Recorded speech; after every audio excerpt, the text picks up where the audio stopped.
Well, I actually, even in the back of the book, the very last thing I say is notice your blessings.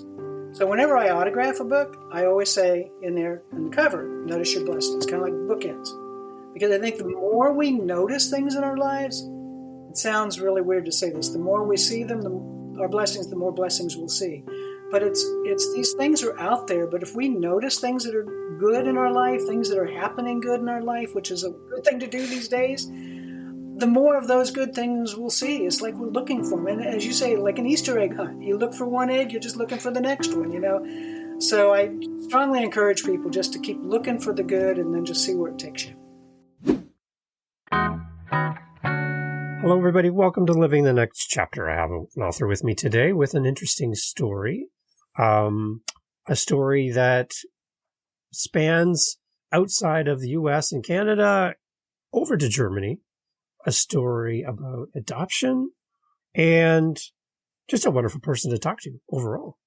Anne is with me today. Anne, welcome to the podcast. It's nice to see you. How are you today? Thank you, Dave. Nice to see you. I'm doing great. Thank you. Nice sunny day. And so tell everybody where you are in the world. I live in the panhandle of Florida, in Santa Rosa Beach. Kind of, for people not familiar, it's between Pensacola and Panama City, up in the northern part of Florida. And is it delightfully warm today or nasty warm today? Well, when you're used to the humidity, I don't think it's quite as bad for us. So, and I just did my aqua aerobics this morning, so spending time in the pool is always a great way to deal with the heat. Nice, beautiful. Well, it's nice. You're the second person I've talked to today in Florida, and Nice. I have to make a trip because I've met so many great authors in Florida by doing this that I'm going to have to do a road trip and go and say hi to everybody. Oh, I'd love to meet you. This area in the Panhandle is actually the second most visited area in Florida, other than Kissimmee and Orlando area. Beautiful. Wow. Excellent. So let's do a little background story for our listeners as far as who you are and maybe a little bit about your backstory so people can kind of catch up to our conversation. Okay. Well, I was born in Munich, Germany, and I was adopted as an infant, and my adoptive parents were involved, my father particularly was involved with the Nuremberg trials for about 11 years after World War II. And so I lived in Germany the first half of my childhood. I discovered I was born a baroness, which was exciting. I don't know if you can see it here, there's the ring, but it's kind of hard to see in this light. Yeah. But I discovered my mother was a baroness, my father was a baron. And I had a great childhood, moved to the U.S. when I was about 9.5 into Northern Virginia. And most of my career, I was involved in education and taught at the elementary, community college, and university level, and also worked in public parks and recreation quite a bit. And my story kept unfolding, and I decided I wanted to learn more. I didn't want to do anything till after my parents had passed. And so a few years after they passed and I found the adoption papers, I started a 13-year journey of discovery. So it's not really just a book about adoption. It's literally a book of miracles because it is amazing where the story took me. And I know we'll probably get into some of this as we chat today, but talking earlier with you, some of the people that you had a chance to meet and interact with who knew you when you were young, who were a part or had been witness to some of the events of your life, and then you met them later in life. Like, unreal that you could cross paths with these people in the future like that. And they could fill in some of the blanks for you on your past. Super. That's, I don't know how you can explain that to somebody, how that's even possible, but it happened for you. Well, it did. And that's actually why I say it's a book of miracles. My adoption papers said the name of my mother, and I actually knew her name before my parents passed. But my adoption papers also said father unknown.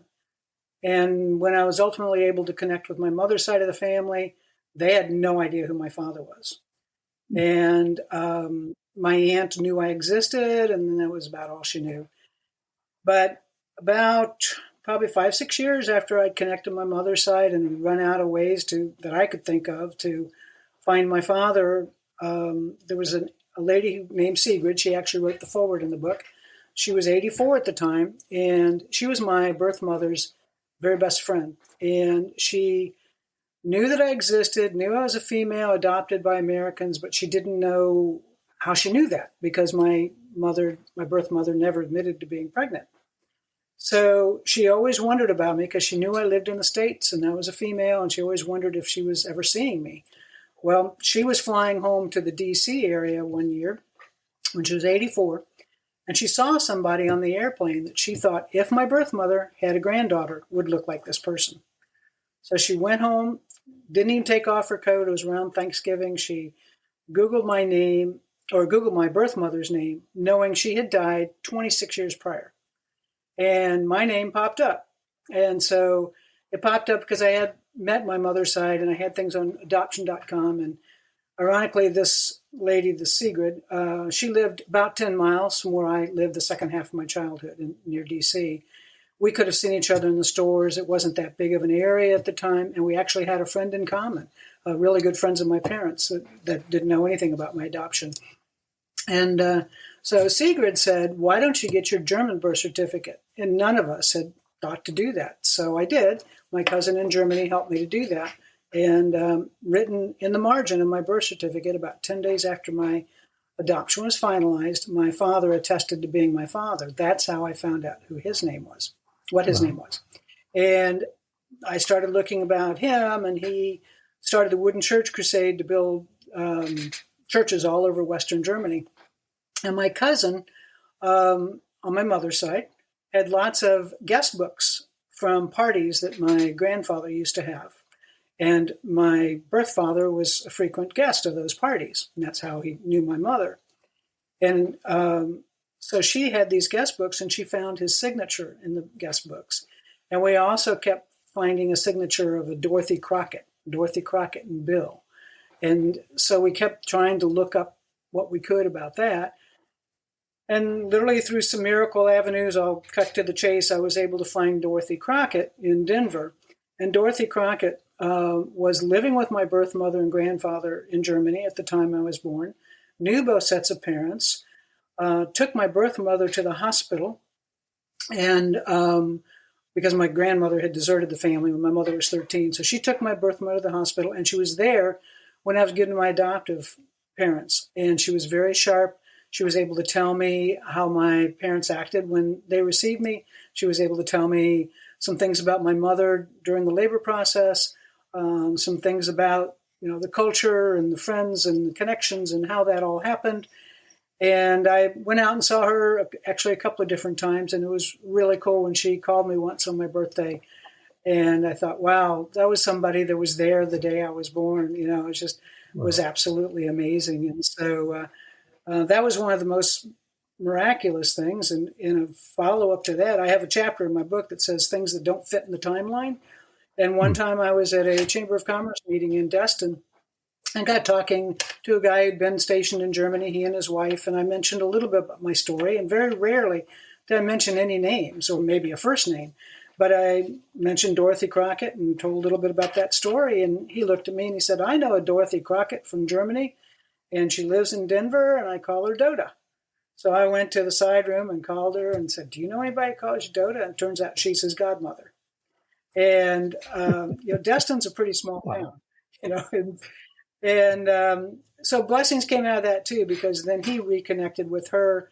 His mother was her cousin. They hadn't seen each other in decades, and he went out to see her. So other things came as wonderful blessings out of the blessings. But that was probably the biggest miracle. And then finding my father's name, I was able to find a lot of things about him. I connected with a blogger in England that knew his first wife, and connected with somebody that knew him and his third wife. My mother was between wife 1 and 2. Learned so much about family history that Hindenburg was my great-great-uncle, a lot of famous relatives, but I couldn't find any living relative. For years this went on. And when I thought my book was about done, I was going through all my notes, and I had done so many DNA sites. A lot of this book is actually about that search process too, so I think it's of interest to people who are looking for family. And I had been on various DNA sites, and if anybody ever wants to reach out and ask me which ones work best for what, basically none of them at that point had worked. Everything was third generation and beyond. Just I wasn't going to contact a million people that were third and fourth, fifth generation. And somebody had contacted me in January of that year, and this was in the summer, and said, "Have you ever uploaded to a site called GEDmatch?" And I'd never heard of it. And I thought she was trying to sell me something, quite honestly. So I was hesitant, but I eventually did, and it was free. And I couldn't even understand that site. It was raw data, but there was one column that said generation 3.5. Well, that's still pretty remote, but it was only one person. And it was so specific to 3.5, I emailed that one person, and they said, "This is my father's name. This is my mother's name. I don't know if we're related." Email back, and he was a 32-year-old attorney living in a castle in Germany, and he is a third cousin, and turned out to be very good friends with the son of a first cousin. And all of a sudden, I had 4 living first cousins on my father's side, and that was the first living relatives I had been able to find, because they didn't need to do the DNA. They already knew all their history, and all of a sudden I was getting all these emails with all the family history, of course, in German. And so a couple of months later, they were having a family reunion in Germany, and my husband and I were able to go over and meet my father's side of the family. So those are highlight miracles, but there are a lot of little ones in between. So when you went back to Germany, I anticipate you've gone back several times, but going back there and meeting these people for the first time, really, how did that feel for you? It was both exhilarating and scary. I think it was easier with my mother's side. I was meeting one person at the airport, and my adult children, my husband, were with me, so it was a family thing. And she was very welcoming, invited us into the home, etc. On my father's side, fortunately, one of the cousins set it up so I'd get to meet a couple of them first and spend 2 or 3 days with them before we actually went to the reunion and met everybody. But I've never been more nervous in my entire life than I was the night that I was going to meet at the cocktail reception and the formal dinner, 50 or 60 relatives, because even though I'd met a few along the way, all of a sudden you're thrown into an environment where I don't remember much German. They very possibly didn't even know who my father was, because he was considerably older than my birth mother.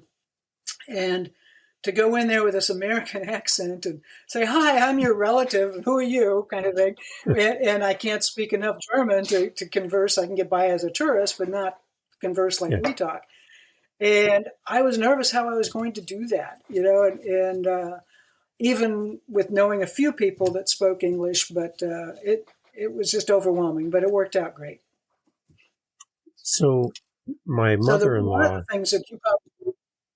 I'm sorry, go ahead. No, go ahead. No, go ahead. It's fine. No, go ahead with that thought. I'll get back to this other one. Sure. Yeah, so my mother-in-law is adopted, and I know that one of the things that she always kind of struggled with was not knowing any of her medical history. Not knowing, what her parents, was there, how her parents lived, is there any health concerns from her parents' point of view? Because she never had access to that growing up. So it was always a mystery to her, and always something that she always wondered about. Is that something that you also had growing up wondered about for yourself? Absolutely. And that's actually the thing that started me on this journey. I didn't start this journey to write a book or even to find family, for that matter. I started it to learn medical history, and 23andMe has more of that than others. Some of it's just tendencies, like, is your second toe bigger or shorter than your first toe? All kinds of tendencies of genetics, which was fun to read. And even connecting with the family, I didn't necessarily find a lot of family history, just the big things, what they died of, that kind of thing. But that was what started me on the journey. And so 23andMe was fun for that, and it gave me tendencies. Doesn't mean I'm going to get any of the things that it says, but at least it helps me to look for things. And then it just kept unfolding from there. And one of the things on our first trip over to connect with my mother's side, one of the things I wanted to do, and you made a little bit of reference when we were talking earlier, well, I don't know if it was before we actually recorded or not, but we were talking about the Glockenspiel in Munich. Yes. And my adoptive parents paid anonymously to have that refurbished after World War II. And that was so amazing for American soldiers to do that a lot of the German artisans donated their work. My parents got the materials. It was about a year-long process. And so when I went over to meet my mother's side, I thought I want to connect my parents' name because they had passed away 10 years prior. They're buried in Arlington Cemetery. And before my father died, he said he wished he had not done it anonymously. And I actually happen to have a recording of that. It gives the details in the book of how I had that. Didn't have to use the recording, but I had it if I needed it. So I contacted the director of the Glockenspiel. I said, nope, never heard that story. Contacted archives. Nope, never heard that story. You could see the story on the internet, but you couldn't find any soldier's name with it. And so 1 month before we went over, and I'll show you a picture. This is a picture of the book, and this is the Glockenspiel. It's actually a clock tower in the middle of Munich, and this area right here, it's a pageant that goes around in circles for several shows a day. That was the part that they refurbished. And there's lots of pictures actually in the book and on my website. I have lots of pictures there too. They're more in color on the website. And so anyway, 1 month before I went over, a book came out about the City Hall. And in there was one paragraph with my birth father's name. My adoptive father's name as having refurbished and given the materials afterwards. I don't know how that author found that information, but the director of the Glockenspiel scanned it and emailed it to me because we'd been in touch. And next thing you know, when we went over, we got to go all the way to the top, all the behind the scenes, to see how the bells work, how the mechanism works. And I manually got to start it. Matter of fact, now I've manually started it 3 times. And our granddaughter got to do that when she was a year old. So I asked if I could put up a plaque in honor of my parents' name, and he said, sure. Couldn't put it in the main part, but I could put it in by where they, I could pick anywhere else except the main area since other people had donated since then. So the next time I went over, 1 month before I went over, my brother, who can almost never find anything, he found the English and German translations of that process and sent it to me, and a picture of my parents about that time and their signature. So I had an anodized aluminum plaque made about this process, and that's in the book and on the website too. Took it back over, and then the Sigrid was there on that trip. She had a condo still there, and so she met us at the same time. She got to be involved with starting the Glockenspiel. She's the one that was the lifelong friend of my birth mother. And we left the plaque there. Our children were with us again. The third time we went over, I wanted to make sure it actually got mounted. And I got to choose where to do it. And I chose to do it right by where it gets started because you can also see these full-size figures from that position. And they had actually let me reach in and reposition. One of the knights gets knocked back during this pageant show, and his lance goes up into the air, and I got to reach in and pull it back down. So the plaque is mounted right by that. And if people call the directors, this is a cool thing that your listeners are going to hear that isn't in the book. But if people call the director's office in advance and set up an appointment and say they'd like to see that plaque, they can get an appointment to see it, and which means that they see a part of the Glockenspiel that the tourists don't get to see. And there is a tour that goes around, but it doesn't cover that part. So That's a neat little blessing. And there was an 89-year-old relative on my cousin's side, or the other side of her family, that had lived in Munich all her life. And she rode her bike to that both times, and she got to be there with that too. So things that the average person doesn't get to do. Wow. I love history. I love anything history. So you got me there. I'm definitely going to be taking looks. Yeah. Good. That is a whole chapter. That's beautiful. And what I love listening to, Anne, is how as you tell your story and as you meet these people and see these places, it's filling in all those gaps, those missing pieces of information that you didn't know. And the fact that we have websites and email and the ability to talk to people around the world and to fill in those gaps, to call, somebody and say, hey, I'm speaking to your godson here in the room. Like, all of those things are so surreal. That's a beautiful story, and it's great. Yeah, thanks. There was, I lost my thought there a minute ago, but there was I know what it was. You were talking about how things fill in. I think I shared with you when we talked previously. One of the other really big miracles is a Sigrid came to visit me for about 5 days. And I have an adoptive aunt that lived, she's passed since then, but she was living in Lexington, Kentucky at the time. And she was in her late 90s. And my grandmother, adoptive grandmother, used to live with her 6 months out of the year and my parents 6 months out of the year.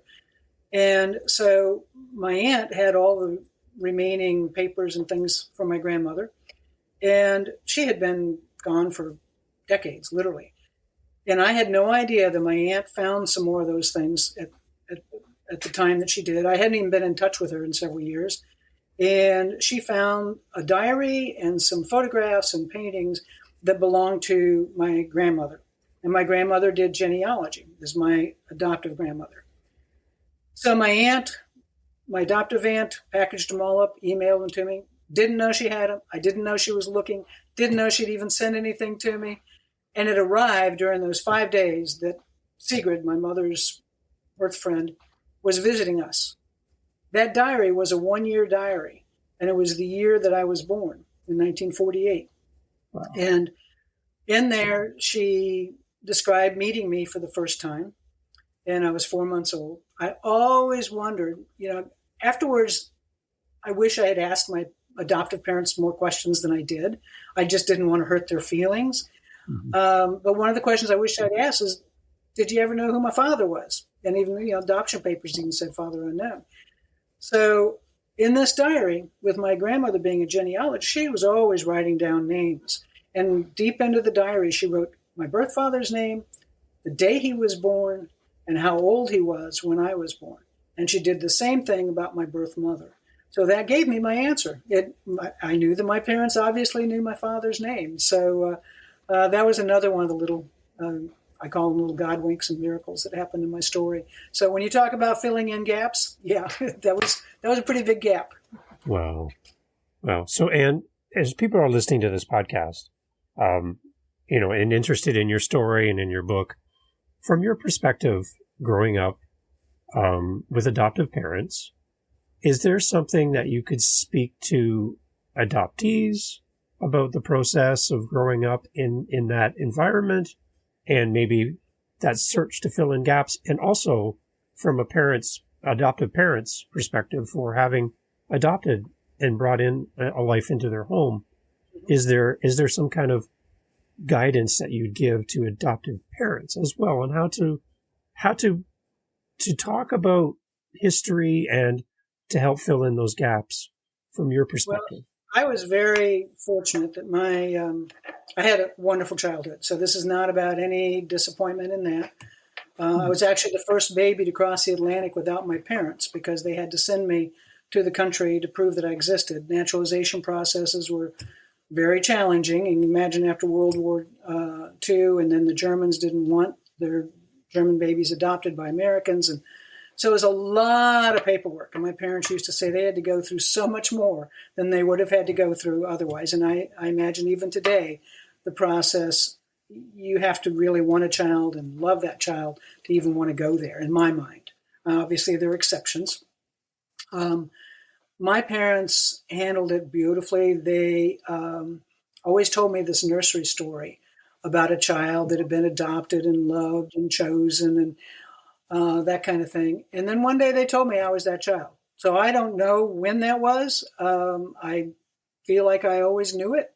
But they handled it beautifully with that.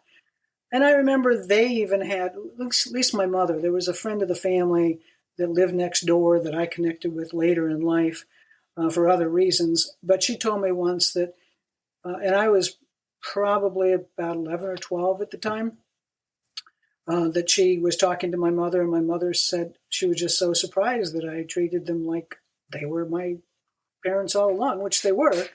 But I think they always kind of wondered if there would be issues or if I would be angry or if I would ask a lot of questions. And I'm sure, again, every story is different. But obviously it was on their mind from time to time. They always told me I couldn't tell. There was a lady who used to work for my parents in Germany, took care of me like a nanny type of thing. And we were reconnected in the DC area and were friends. And I was always told I couldn't tell her I was adopted. And I think it's because of the fact that at that time, the Germans didn't want their babies adopted by Americans. So I was never able to tell her, but I was open about it in school. However, in those days, it wasn't as accepted as it is now, and I was bullied somewhat from it. And I suffered various times of feelings of rejection in my life. And I think that's fairly common with adoptees. I mean, it's probably pretty common with most anybody. But I think as an adoptee, there's always just kind of a hole, even when you're happy. You know, you just kind of want to know the rest of the story. My adoptive grandmother, being a genealogist, was always say, well, such and such a relative is your great-great-grandfather or whatever. And in my mind, I never said it out loud. I said, not mine, because I knew there wasn't the blood connection. So there were always, it was kind of always there, not there kind of stuff. And even though it was a great childhood, I didn't lack for anything. And I didn't even start my search immediately after they died. It was probably 5-6 years later. So there was always kind of this desire, but not an intense burning. It was more of a curiosity. And it was an amazing feeling when I first saw the first picture of my birth mother as to how much I looked like her. It just blew me away. It was in an email from a cousin. You have to read the story to find out how that happened. But it just blew my mind how much I looked like her. I just kept staring at that, and I had never known anybody that I resembled other than my own children. And, that was kind of overwhelming. And then my cousin, I look a lot like her. So it's really cool to see people that you resemble. And so everybody's story is different, but I do think that there's a lot of similarities in curiosity and just kind of want to know the rest of the story. Yeah, I love it. And the fact that you have this book now that you can put out there into the world, help other people by telling your story, inspire other people maybe to start the search. And then also be a resource, I would believe, as people would have questions and I'm not sure how to do this. What's the best website you mentioned? But being able to contact you and reach out and say, Ann, I just need some help. And can you give me some advice? To have somebody who's been through the process and living this, that's a huge resource. Yeah, well, and I love helping people. I mean, to me, it's not even about making money on the book. It's having the story out there because it is an amazing story. I just wrote it down, and thankfully I've always had an ability to write, so that helped a lot. And a lot of people have told me that it's a page turner, which is way better than hearing it's a bedtime story. So I'll go with that. And some people say it should be a movie too. So I love hearing that kind of feedback. But I mainly love just sharing the story and helping people. I've got my email is in the book and as well as on my website. Fortunately, I was able to get the same website name as the book, so it's easy to remember. It's blessedbyadoption.com. And so you can see lots of pictures there. You can see reviews. If people order directly from me, I will cover the taxes. I will ship it for free in the United States, and I'll autograph it. So if you want a special To Who autograph in there, just put it in the notes. And so I send it out book rate, so sometimes it takes a few days longer. Well, with the post office, it might anyway. So internationally, I do have the international rights. I don't know somebody that specifically ordered it that way, but my understanding is to order it internationally, go through the publisher, which is Xulon Publishing, XULON, just XULON.com. And that, again, in the book, you'll see the publisher's name. And they're printed elsewhere and sent is how they're done internationally. But I do have the rights for that, so it can be ordered internationally too. And then there's of course the Kindle version and on Apple Books the digital version too. So there's lots of ways that people can get it, and also reach out to me if there's any way I can help them or share the story. And I carry it with me all the time because it's amazing when I get talking to people. They want to know more. The most unique place I sold one was actually at the dump station of an RV park. So so I had the website on the back of the RV and back of my car, and my husband was dumping, and this lady said, "Tell me about that website," And so I told her a little bit. I want to buy one of those, so I carry them with me anywhere because I just love sharing the story. And you got to hold it up again. I love seeing authors holding up their books. It makes me so happy. Look at that. That is beautiful. Then on the back, that's another miracle. The lady who wrote that review, she's an adoption attorney. I did not even meet her until my book was done. And Wow. I connected through mutual friends. We were friends on Facebook, but I hadn't met her. And she happened to post about doing an adoption case that day. And I thought, I wonder if she'd review my book. I was getting ready to upload it to others. So I messaged her and said, "Would you consider reviewing my book?" And she said, "Sure." And the next day she came back. She said, "Oh, this was fabulous. I'm going to write a review tomorrow because I got family." And she says, "By the way, I am a staff writer for adoption.com. Is it okay if I write an article for them?" I was like, "Of course." Wow. And she became such a blessing because she has written reviews in the local paper. She said, "Is it okay if I write a review for inspiration.org? I heard they're looking for reviews." So I said, "Sure." And then inspiration.org reached out to me, and they wanted to publish one of the chapters. So if somebody wants to read one of the chapters, they can go there.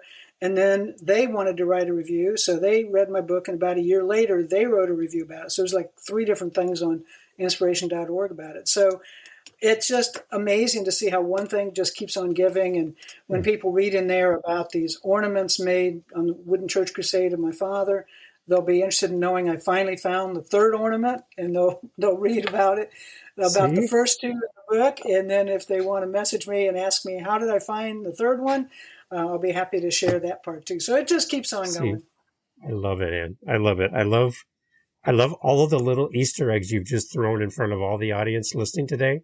Now the curiosity is going to make people want to buy the book. That's awesome. Well, I actually, even in the back of the book, the very last thing I say is notice your blessings. So whenever I autograph a book, I always say in there, in the cover, notice your blessings, kind of like bookends. Because I think the more we notice things in our lives, it sounds really weird to say this, the more we see them, our blessings, the more blessings we'll see. But it's these things are out there. But if we notice things that are good in our life, things that are happening good in our life, which is a good thing to do these days, the more of those good things we'll see. It's like we're looking for them. And as you say, like an Easter egg hunt, you look for one egg, you're just looking for the next one, Yeah. So I strongly encourage people just to keep looking for the good and then just see where it takes you. Awesome. I just wrote that down. Notice your blessings. It's on my paper. I'm going to put that up in front of me every day. And that's a great thing to keep in front of us all the time. I really appreciate it. Well, thank you. It is important, especially in today's day and age. Yeah. So, Ann, one more time before we go, what is the name of the website so people can find you again? Same as the book, blessedbyadoption.com. The subtitle is A Journey of Discovery Blending Families and Countries. I was a naturalized American, naturalized at 13. That's why the Statue of Liberty. Mm-hmm. This is, of course, the Glockenspiel shared that story. And the planes and the boats going back and forth with the different journeys over the years, and including the very first one when I was 9 months old and had my picture in the paper across the country. I can't even imagine what my parents must have felt to have to send me to the States by myself. The stewardess took care of me. That's the picture. The stewardess took care of me, and adoptive parents met me in New York. But they had to do with several months without me. And of course, there wasn't the internet and FaceTime, and it was snail mail and wires, and that was about it. So I can't even imagine how difficult that must have been for them. Yeah. What a story, Ann. It's great. And I love that it's still unfolding, and you're going to learn more and more all the time. And it's great. I'm so happy you had time for us today. It's really great. Well, I appreciate you giving me the opportunity to share it. And I hope people will go to blessedbyadoption.com and just even look at the pictures, even if they don't buy the book. Just now that they've heard this, they can appreciate some of the pictures more and just enjoy the story. Excellent. It's a great, so great, Anne. I'm so happy. Thank you, Anne, for being part of the podcast today. Everybody, please go check out the website. Take a look at those great photos and send Anne a message. Just send her a little note. I heard you on the podcast. So inspired, Anne. So reach out. Let Anne know that you heard her episode. Thank you so much for the opportunity to share this. You're doing an awesome job letting authors get their stories out. Thank you so much. Thanks, Anne. It's all about the authors, and I'm so proud and happy to have you on today. Appreciate it very much. Great. Bye-bye. Thank you.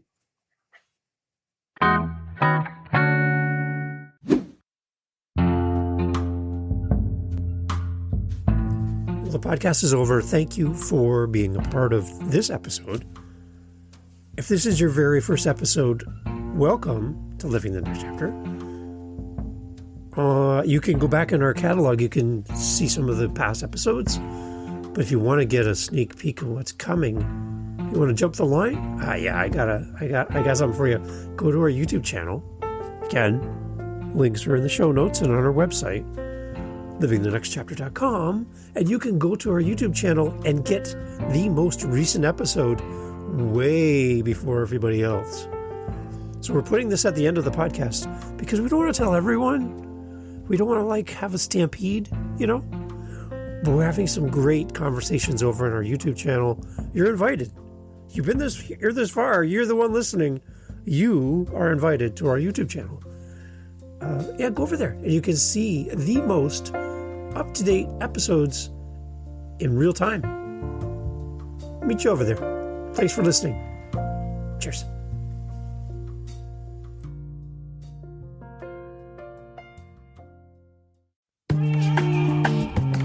Mindshift Power Podcast, the podcast for teenagers and those who work with them. There's a huge problem in America today. There's a very large disconnect between teenagers and the adults who work with them.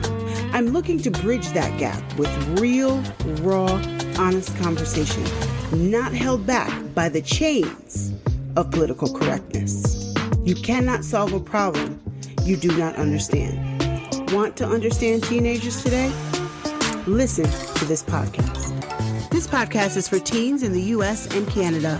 To learn more, go to fatimabay.com/podcast or just look for Mindshift Power Podcast on any listening platform. I look forward to you being a faithful listener.